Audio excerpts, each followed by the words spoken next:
Shalom, selamat pagi dan selamat sahabat umat Tuhan.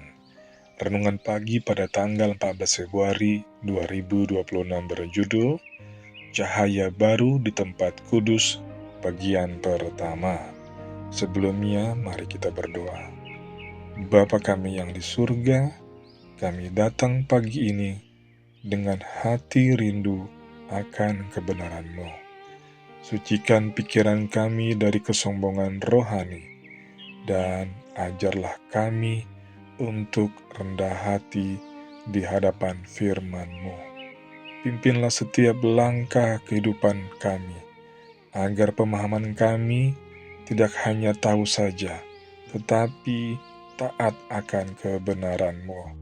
Di dalam nama Yesus kami berdoa dan mengucap syukur. Amin. Yang menjadi ayat renungan terdapat dalam Daniel 8 ayat 14. Berbunyi demikian.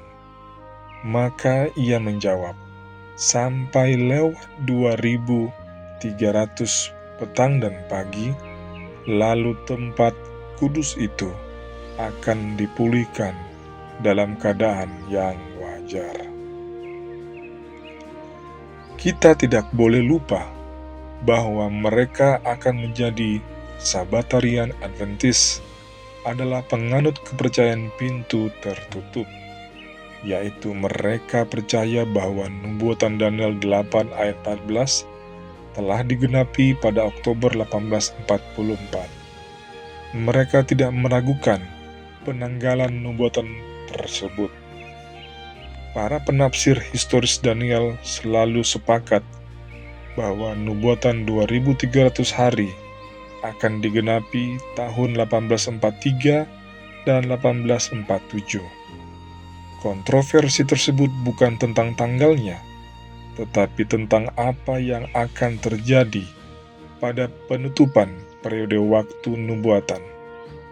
Dengan kata lain, ada konsensus umum tentang penafsiran figur simbolis yang terkait dengan tanggal tersebut, tetapi ada ketidaksepakatan yang meluas atas penafsiran dua simbol nubuatan lainnya dari Daniel 8 ayat 14.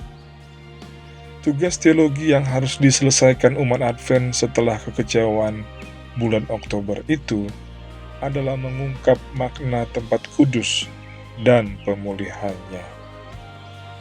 Miller, sebagaimana yang kita catat sebelumnya, telah menafsirkan tempat kudus sebagai bumi dan pemulihan sebagai pemurniannya melalui api pada kedatangan kedua. Pandangannya jelas telah salah. Kita harus mengakui bahwa beberapa orang telah menyatakan keraguan terhadap penafsiran Miller sebelum kekecewaan pada bulan Oktober. Josiah Litch misalnya menulis pada bulan April 1844, belum terbukti bahwa pemulihan tempat kudus yang akan terjadi pada akhir dari 2300 hari adalah kedatangan Kristus atau pemurnian bumi.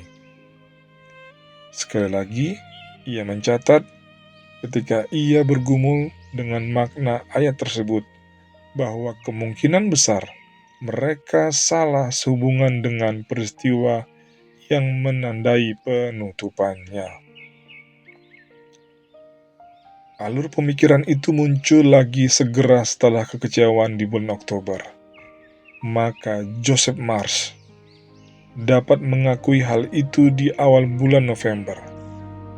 Kami dengan senang hati mengakui bahwa kami telah keliru dalam sifat peristiwa yang kami harapkan akan terjadi.